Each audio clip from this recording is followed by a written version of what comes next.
ഏറെ സ്നേഹാദരണീയനായ സറാഫീം തിരുമേനി, ഏറെ പ്രിയപ്പെട്ട വൈദിക ശ്രേഷ്ഠരെ, ഇന്ന് കാൽകഴുകൽ ശുശ്രൂഷയുടെ ഭാഗമായി ഈ സ്ഥലത്തായിരിക്കുന്ന പ്രിയപ്പെട്ട എല്ലാവരുമേ, ദൈവജനമേ, ക്രിസ്തുവിൽ സ്നേഹവന്ദനം. അനുഗ്രഹിക്കപ്പെട്ട ഈ സ്ഥലത്ത് കൃപയുടെ തണലിൽ നാം ആ മനോഹര സംഭവത്തിൻ്റെ സാക്ഷികളായി ഇനിയും ഈ നിമിഷങ്ങളിലാകുന്നു. സുറിയാനി പാരമ്പര്യത്തിൽ രഹസ്യങ്ങളുടെ വ്യാഴാഴ്ച എന്നറിയപ്പെടുന്ന, മോണ്ടി തേഴ്സ്ഡേ എന്ന് വിളിക്കപ്പെടുന്ന ഈ വ്യാഴത്തിൻ്റെ മധ്യാഹ്നം വളരെ ആർദ്രമാണല്ലോ. മോണ്ടി എന്ന വാക്ക് ഉടമ്പടിയെ സൂചിപ്പിക്കുന്നൊരു പദമാണ്. 3 ഉടമ്പടികളാണ് ഈ ദിവസം ഉണ്ടാകുന്നത്. അത് കൃത്യമായി വിശുദ്ധ യോഹന്നാൻ 13 നമ്മോട് പറയുന്നുണ്ട്. ഒന്ന് പരിശുദ്ധ കുർബാന എന്ന ഉടമ്പടിയാണ്. അതിൻ്റെ വാറണ്ടി കാർഡ് 2ാമത്തെ വരവ് വരെയാണ്.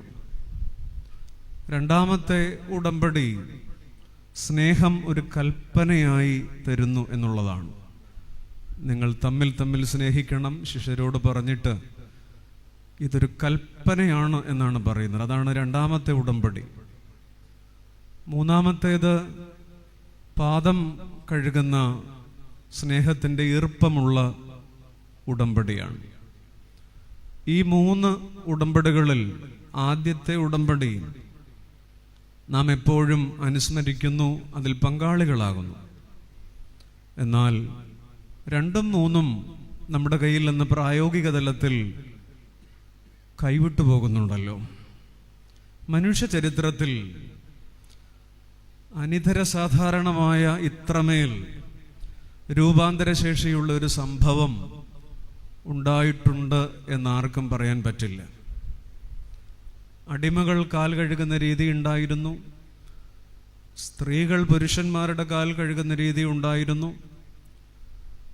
എന്നാൽ അന്ന് സഹിയോൻ മാളികയുടെ നടക്കല്ലിൽ ഗുരുവിൻ്റെ കാൽ ആർ കഴുകുമെന്നുള്ളൊരു തർക്കത്തിൻ്റെ ഇടയിലാണ് വളരെ ഒരു സർപ്രൈസ് ഗിഫ്റ്റ് പോലെ ക്രിസ്തു ഈ കാൽ കഴുകൽ ശുശ്രൂഷ നടത്തുന്നത്.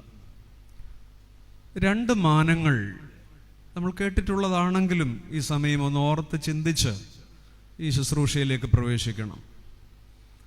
വേദപുസ്തകം എന്തു പറയുന്നു? പഴയ നിയമമാണെങ്കിൽ വിരുന്നുകാരുടെ കാൽ കഴുകുന്ന രീതി ഉണ്ടല്ലോ.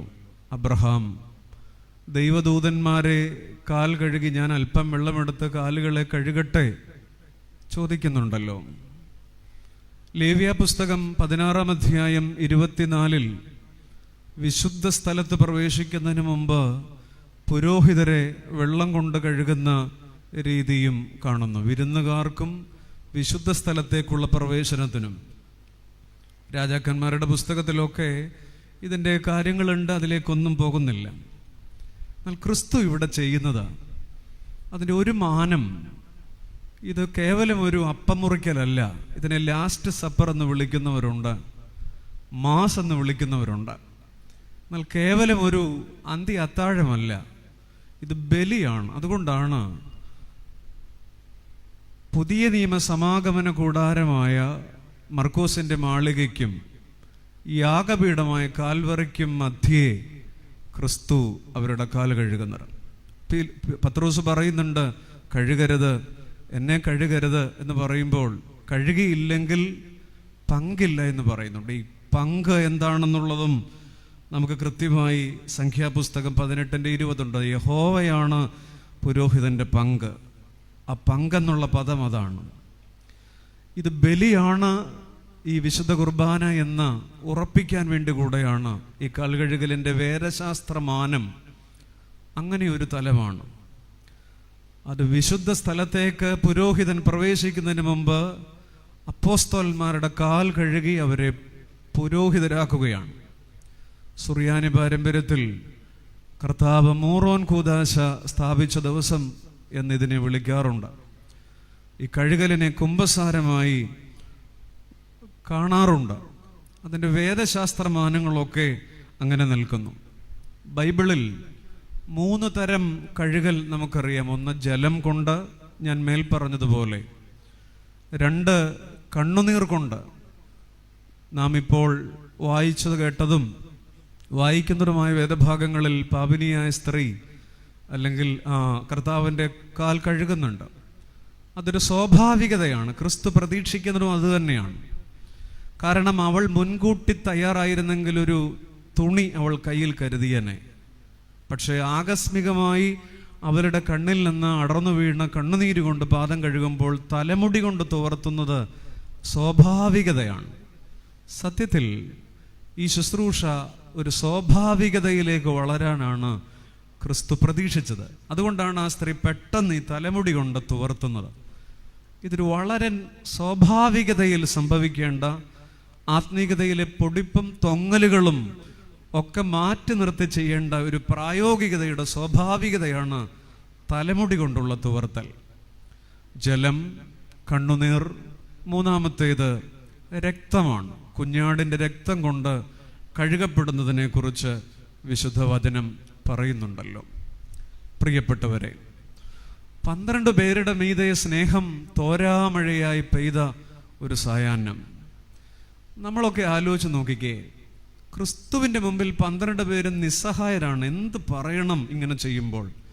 നമ്മുടെ ഏറ്റവും വലിയ ഭാഗ്യം, നമ്മുടെ കൂടെ നിൽക്കുന്നവർ നമ്മളെ സ്നേഹം കൊണ്ട് സ്തബ്ധരാക്കുന്ന നിമിഷങ്ങളാണ്. സ്നേഹം കൊണ്ട് നമ്മളിങ്ങനെ ചിലരുടെ സ്നേഹത്തിൻ്റെ മുന്നിൽ, എൻ്റെ പ്രിയപ്പെട്ടവരെ, നമ്മളിങ്ങനെ നിസ്സഹായരായി നിൽക്കില്ലേ? അത് അനുഭവിക്കുന്നവർ എത്ര ഭാഗ്യമാണ്. അതിതിൻ്റെ പ്രായോഗികതയാണ്. സ്നേഹം കൊണ്ട് 12 ചെറുപ്പക്കാർ സ്തബ്ധരാകുകയാണ്. 12 പേർ നിസ്സഹായരാകുകയാണ്. ഈ ആർദ്രതയിലാണ്, സ്നേഹത്തിൻ്റെ ഈർപ്പത്തിലാണ് എൻ്റെ കർത്താവ് പരിശുദ്ധ കുർബാന സ്ഥാപിച്ചത്.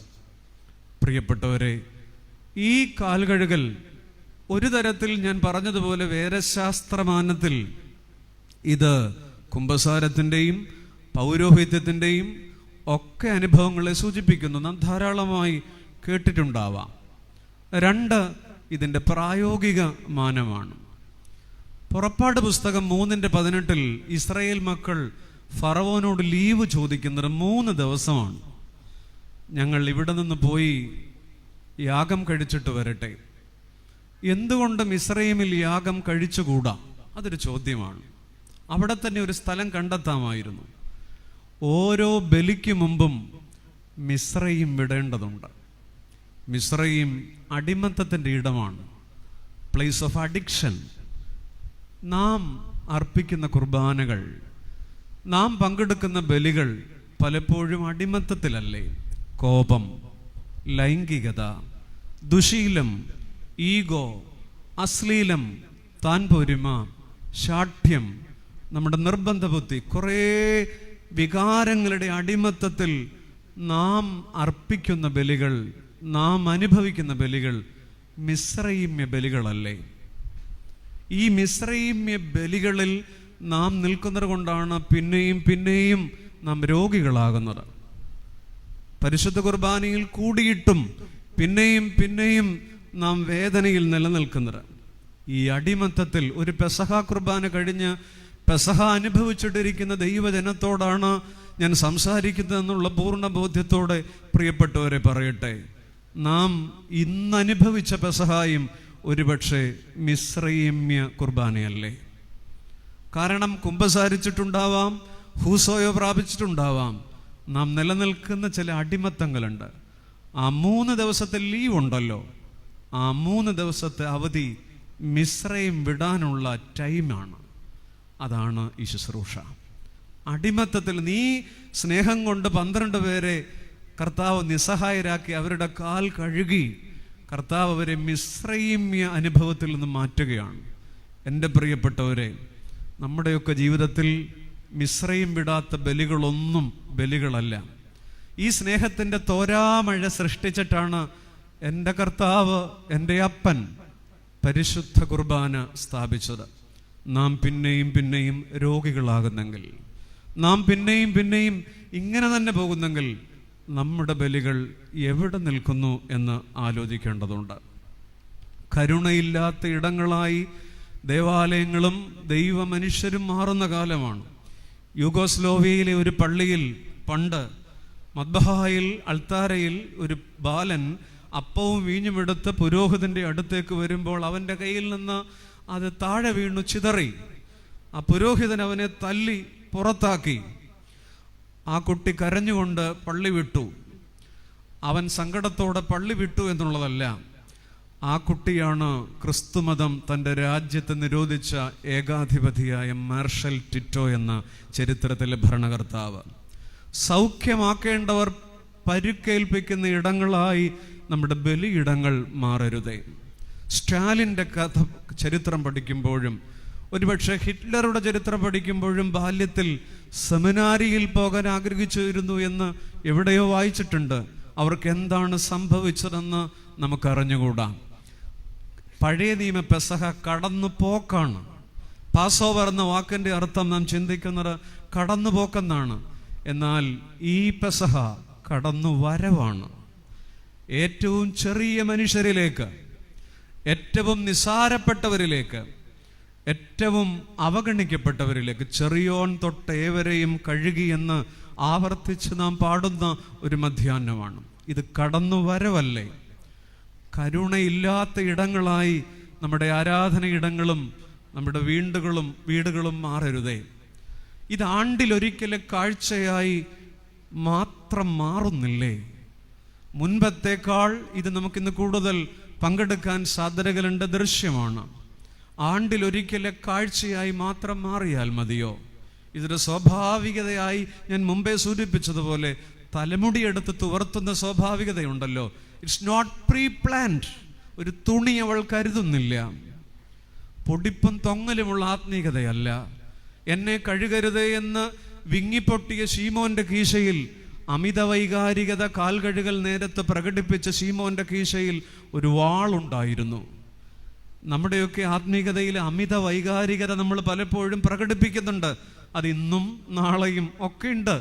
പക്ഷെ നമ്മുടെ കീശയിൽ ചില വാളുകൾ കിടപ്പുണ്ട്. വിധിക്കുന്ന മുൻവിധികളുടെ ചില ഈഗോകളുടെ വാളുകളൊക്കെ കിടപ്പുണ്ട്.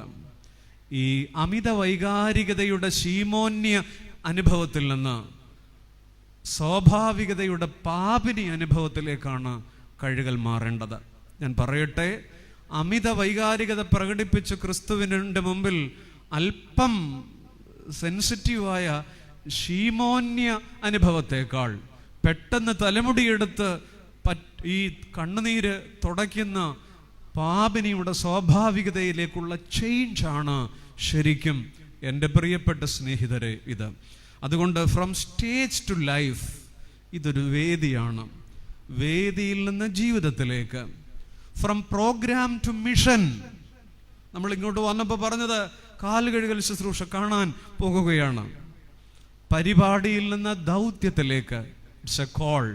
From programme to mission, from stage to life, from vision to insight. കാഴ്ചയിൽ നിന്ന് കാഴ്ചപ്പാടിലേക്ക്. ഇങ്ങനെയൊക്കെയുള്ള ചില പരിണാമങ്ങളില്ലാത്തിടത്തോളം ഇതൊക്കെ കേവലം അല്ലേ? ഇത് നമ്മുടെ ജീവിതത്തിലേക്ക് എക്സ്റ്റൻഷൻ സംഭവിക്കേണ്ടതല്ലേ? എല്ലാ ദിവസവും നമ്മുടെ കാൽ കഴുകുന്നവരില്ലേ? എല്ലാ ദിവസവും പ്രിയപ്പെട്ട അമ്മമാർ നമ്മുടെ പാത്രം കഴുകുന്നു. എച്ചിൽ പാത്രം അവിടെ വെച്ചിട്ട് നാം പോകുന്നു. അത് നാം ഇന്ന് ഞാൻ കഴുകാം എന്ന് പറയുന്നതിൻ്റെ പേരാണ് ഇതിൻ്റെ extension. From stage to life. എല്ലാ ദിവസവും ഭാര്യയല്ലേ അത് ചെയ്യുന്നത്. എടി ഇന്ന് ഞാനത് ചെയ്തോളാം എന്ന് പറഞ്ഞ് ഒരു ബ്ലൗസ് തേച്ച് കൊടുക്കേണ്ടതിൻ്റെ പേരാണ്, ഒരു സാരി തേച്ച് കൊടുക്കുന്നതിൻ്റെ പേരാണ്. അല്ലാതെ ഈ 1 മണിക്കൂർ കഴിഞ്ഞ് നാം മടങ്ങുമ്പോൾ അതിനൊരു വേദശാസ്ത്രപരമായ മാനം മാത്രമേ ഉള്ളല്ലോ. പോരാ. From stage to life. ആങ്ങള പെങ്ങളുടെ മുടി ഞാൻ ഇന്ന് നിനക്കത് പിന്നിത്തരാം എന്ന് പറഞ്ഞ് മുടി പിന്നിക്കൊടുക്കാൻ അല്ലേ, ഞാൻ ഇന്നത് നിനക്ക് ചെയ്തു തരാം എന്ന് പറഞ്ഞ് ഒരു റിവേഴ്സ്, ഒരു ബദൽ അനുഭവം ഇന്നിത് കണ്ടതിൻ്റെ പേരിലെങ്കിലും ഇന്ന് വൈകിട്ടോ നാളെ വൈകിട്ടോ മാത്രമെങ്കിലും നടക്കുന്നെങ്കിൽ മതിയാകും പ്രിയപ്പെട്ടവരെ. അല്ലാതെ ഈ മണ്ണ് വിട്ടുപോക്കഴിയുമ്പോൾ അത് തീർന്നു പോകാൻ ഇടയാകരുത്. കാലുകളൊരു അവബോധമാണ്. ഈ ശുശ്രൂഷ കണ്ട് കണ്ണ് നനയുന്നവരുണ്ടാകാം. നമ്മുടെ തിരുമേനി നിലത്ത് കമിഴ്ന്നു കിടന്ന് ഈ കുഞ്ഞുങ്ങളുടെയും ഈ പട്ടക്കാരുടെയും കാൽ കഴുകുമ്പോൾ നമ്മുടെ കണ്ണ് നനയുന്നുണ്ടാകാം. പ്രിയപ്പെട്ടവരെ, അതിങ്ങനെ ഈ മണ്ണിൽ നിന്ന് വിട്ടുപോയിട്ട് അത് ഈ നനവ് നമ്മുടെ കണ്ണിൽ നിന്ന് തീരാതെ നിന്റെ പുറം ഞാനൊന്ന് തടവിത്തരാം, നിന്റെ നടു ഞാനൊന്ന് തിരുമ്മിത്തരാം എന്നൊക്കെ പറഞ്ഞ് അതിങ്ങനെ എക്സ്റ്റെൻഡ് ചെയ്യാൻ പറ്റുമോ? കാലുകൾ ഒരു അവബോധമാണ്. ശിഷ്യന്മാരെ ഓർപ്പിക്കുകയാണ്, നിൽക്കേണ്ടിടത്ത് നിൽക്കണം, വേണ്ട വിധം നടക്കണം, വേണ്ടതുപോലെ നടക്കണം, വേണ്ട ഇടത്ത് നടക്കണം. പക്ഷെ പത്രോസിനതായില്ല. നിൽക്കരുതാത്ത തീകായലിലേക്ക് അയാൾ പോയി നിന്നു. എല്ലാവരും പോയി. കാലുകൾ ഒരു അവബോധമാണ്. പ്രിയപ്പെട്ടവരെ, പുതിയ ബന്ധങ്ങളിൽ ഒന്ന് തോറ്റുകൊടുക്കാൻ ആർക്കും ആവുന്നില്ല. 1920കളിൽ ജർമ്മനിയിലുണ്ടായൊരു എക്കണോമിക്കൽ ഇഷ്യൂ ഉണ്ട്. എക്കണോമിക്സ് പഠിക്കുന്നവർക്ക് ഒരു വാക്ക് പരിചയമാണ്, സീറോ സ്ട്രോക്ക് എന്നാണ് പറയുക. സീറോ സ്ട്രോക്ക് എന്ന് പറഞ്ഞാൽ പൂജ്യാഘാതം എന്ന് മലയാളം. 1920കളിൽ ജർമ്മനിയിൽ സംഭവിച്ച ഒരു എക്കണോമിക് സീറോ സ്ട്രോക്ക് എങ്ങും ഉണ്ടായിട്ടില്ല. എന്ന് പറഞ്ഞാൽ അവിടുത്തെ കറൻസിയുടെ വില ഇടിഞ്ഞു, നാണയങ്ങളുടെ വില ഇടിഞ്ഞു, ടോയ്ലറ്റ് പേപ്പറിൻ്റെ വിലയായി, ടിഷ്യൂ പേപ്പറിൻ്റെ വിലയായി. ഒരു പാക്കറ്റ് ബ്രെഡിന് 1 ബില്യൺ കൊടുക്കേണ്ടി വന്നു. ഈ പൂജ്യാകാലത്തിൽ ജനങ്ങൾ മാനസിക വിഭ്രാന്തിയിൽ, ബാങ്കുകൾ ഒക്കെ വല്ലാതെ ഭാരപ്പെട്ട് പൂജ്യങ്ങൾ വിലയില്ലാതായി. അതൊരു വല്ലാത്ത മാനസിക വിഭ്രാന്തിയാണ്. നമുക്കും അതേ ചങ്ങാതി. നമുക്ക് ആരെങ്കിലുമൊക്കെ നമ്മുടെ വില ഇടിച്ചു കളയുമ്പോൾ, നമ്മളൊന്ന് താന്നു കൊടുക്കുമ്പോൾ ഈ സീറോ സ്ട്രോക്ക് വല്ലാത്തൊരു സങ്കടമാണ്. മെഗ്ലോമാനിയ എന്ന് പറയുന്ന ഒരു അസുഖം നമുക്കുണ്ട്. കണക്കില്ലാത്ത വലിപ്പമുണ്ടെന്നുള്ളൊരു തോന്നലാണ്. We are live in the thick of thin things. ഘനം കുറഞ്ഞവയുടെ ഘനത്തിൽ ജീവിക്കുന്ന മനുഷ്യരാണ് നമ്മൾ. അതുകൊണ്ട് യേശു ക്രിസ്തു തമിഴ് ഭാഷയിൽ ക്രിസ്തുവിനെ കുറിച്ച് ഉപയോഗിക്കുന്ന ഒരു വാക്ക് മലയാളത്തിൽ ഉപയോഗിക്കുന്നില്ല. തമിഴ് ക്രിസ്തീയ ഗീതങ്ങളിലും ആരാധനകളിലും ധാരാളമുണ്ട്. യേശു സ്വാമി എന്നാണ്. യേശു സ്വാമി. സ്വാമി എന്ന് പറഞ്ഞാൽ രണ്ടർത്ഥമാണ്. ധാരാളം തമിഴ് ക്രിസ്തീയ പാരമ്പര്യത്തിൽ ഉപയോഗിക്കുന്നുണ്ട്. സ്വാമി എന്ന് പറഞ്ഞാൽ രണ്ടർത്ഥമാണ്. ഒന്ന് പൂജ്യൻ, സീറോ, പൂജ്യമായവൻ. 2 ഉടയവൻ, രാജാവ്. പെസഹ രാത്രിയിൽ കാൽകഴുകിൽ ഒരാൾ നിലം പറ്റ പൂജ്യമായി കിടക്കുന്നു. പിറ്റേന്ന് ക്രൂശിൽ രാജാവായി മാറുന്നു. ഇവൻ യഹൂദന്മാരുടെ രാജാവ്. നമ്മുടെ നാട്ടിലും ഹൈന്ദവ പാരമ്പര്യത്തിലൊക്കെ മലയ്ക്ക് പോകണയാളും അവിടെ ഇരിക്കുന്നയാളും സ്വാമിയാണല്ലോ. രണ്ടും സീറോ, ഒരാൾ പൂജ്യവും ഒരാൾ ഉടയവനുമാണ്. യേശു ഈ രാത്രി പൂജ്യമായി മാറുകയാണ്. കവി കൽപ്പറ്റ നാരായണൻ എഴുതിയത് നിങ്ങൾ വായിച്ചിട്ടുള്ളതാണ്. ഗാന്ധിജിയായി വേഷം കെട്ടാൻ എളുപ്പമാണ്, ഉള്ളത് അഴിച്ചു കളഞ്ഞാൽ മതി. ഒരു പപ്പടം തലയിലൊട്ടിക്കാൻ, ഒരു വട്ടക്കണ്ണട, ഒരു വടിയുമുണ്ടെങ്കിൽ ഒരു 7ാം ക്ലാസ്സുകാരൻ മെല്ലിച്ച ഒരു കുട്ടിയെ നമുക്ക് ഗാന്ധിജിയാക്കി ഫാൻസി ഡ്രസ്സ് ചെയ്യിപ്പിക്കാം, കൂട്ടിച്ചേർക്കാം. നല്ല ക്രിസ്ത്യാനിയായി വേഷം കെട്ടാൻ എളുപ്പമാണ്. നമ്മൾ വാരിക്കെട്ടി ഉടുത്തിരിക്കുന്ന പലതും അഴിച്ചു കളഞ്ഞാൽ മതി. നമ്മുടെ പല വേഷം കെട്ടലുകളും അഴിച്ചു കളഞ്ഞാൽ മതി. പ്രിയപ്പെട്ടവരെ, ഈ ശുശ്രൂഷയിലേക്ക് നാം ഒരുങ്ങുമ്പോൾ നമുക്ക് പറയാം, കർത്താവേ, പൂജ്യമായി നീ പൂജ്യനായി. നമുക്കിങ്ങനെ തോൽപ്പിക്കപ്പെടുന്നത് ഇഷ്ടമല്ലല്ലോ. നമുക്ക് വിനയമില്ല, അഭിനയമേ ഉള്ളൂ. നമുക്ക് ചെറുതാകാൻ അറിയില്ല, ചെറുതാക്കാൻ നന്നായിട്ടറിയാം. നമുക്ക് വേഷം അഴിക്കലുകളില്ല, വേഷം കെട്ടലുകളേ ഉള്ളൂ. നമുക്ക് കാല് പിടിക്കാൻ അറിയില്ല, കാലുവാരാൻ നന്നായി അറിയാം താനും. പ്രിയപ്പെട്ടവരെ, അമിത വൈകാരികതയിലല്ല, സ്വാഭാവികതയുടെ പാപിനി അനുഭവം, അമിത വൈകാരികതയുടെ ശീമോന്യ അനുഭവമല്ല എന്ന ഈ നിമിഷങ്ങളിൽ നമുക്ക് ഓർത്ത് ആർദ്രമായി നമുക്ക് ഈ ശുശ്രൂഷകളിലേക്ക് സംബന്ധിക്കാം. പുതിയ കാല ബന്ധങ്ങളിൽ ഒന്ന് തോറ്റുകൊടുക്കാൻ ആർക്കും പറ്റുന്നില്ല. 3 വാക്കേ ഉള്ളൂ: സ്റ്റാർട്ട്, ചിൽ, ബ്രേക്ക്.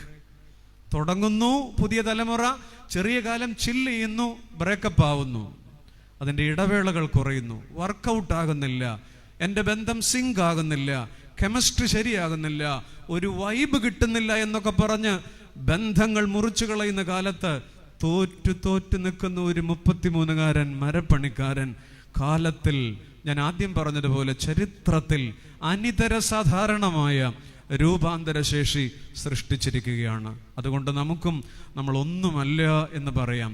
രാമനെ പോലെ ഉപദേശിക്കുകയും രാവണനെ പോലെ നാം നയം സ്വീകരിക്കുകയും ചെയ്യുന്നവരല്ലേ? ക്രിസ്തുവിനെ പോലെ പറയുകയും പ്രസംഗിക്കുകയും പീലാത്തോസിന്റെ ശൈലി സൂക്ഷിക്കുകയും ചെയ്യുന്നവരല്ലേ? ആര്യയജ്ഞങ്ങളിൽ അഗ്നി അർപ്പിക്കുന്ന സമയത്ത്, യജ്ഞത്തിനകത്ത് അഗ്നി അർപ്പിക്കുമ്പോൾ ഇതം നമമ എന്ന് പറയും. എന്ന് പറഞ്ഞാൽ ഈ ഹവിസ് എൻ്റേതല്ല, ഇത് അർപ്പിക്കുന്ന കൈ എൻ്റേതല്ല, ഈ ശരീരം എൻ്റേതല്ല എന്നിങ്ങനെ അഹംബോധത്തെ തള്ളിപ്പറയുക. ഈ യജ്ഞം അഹങ്കാരമുക്തിയാണ്. ലോകത്തിൻ്റെ കർത്താവ് ലോകത്തെ വീണ്ടെടുത്ത മഹായജ്ഞം എന്ന പരിശുദ്ധ കുർബാനയിലേക്ക് പ്രവേശിക്കുമ്പോൾ അഹംബോധത്തെ ഉരിഞ്ഞു കളയുന്ന ഒന്നും എൻ്റേതല്ല. അഹംബോധത്തെ ഉരിഞ്ഞു കളഞ്ഞ ആത്മബോധത്തിലേക്ക് ഒരാളെ കുറേ മനുഷ്യരെ എടുത്തു പിടിക്കുകയാണ്. അതുകൊണ്ട് from stage to life, from programme to mission, എനിക്കും നിങ്ങൾക്കും പാടുള്ള കാര്യമാണ്. കാഴ്ചയായി മാത്രം പരിണമിക്കരുതേ എന്നൊരു ഓർമ്മപ്പെടുത്തലാണ്. പ്രിയപ്പെട്ടവർ, നമുക്ക് ഈ ശുശ്രൂഷയിലേക്ക് സ്നേഹത്തിൻ്റെ ഈർപ്പത്തിൽ പ്രവേശിക്കാം. അതിങ്ങനെ നിലനിൽക്കട്ടെ. നാളെയും ഉയർപ്പും കഴിഞ്ഞ് നമ്മുടെ ജീവിതത്തിൻ്റെ ചെറുതിണ്ണകളിലേക്ക്, വരാന്തകളിലേക്ക് പരിണമിക്കട്ടെ. ഈ ശുശ്രൂഷ നമ്മെ മാനവികതയിലും വേദബോധ്യത്തിലും വളർത്തട്ടെ. ദൈവം നമ്മെ അനുഗ്രഹിക്കട്ടെ.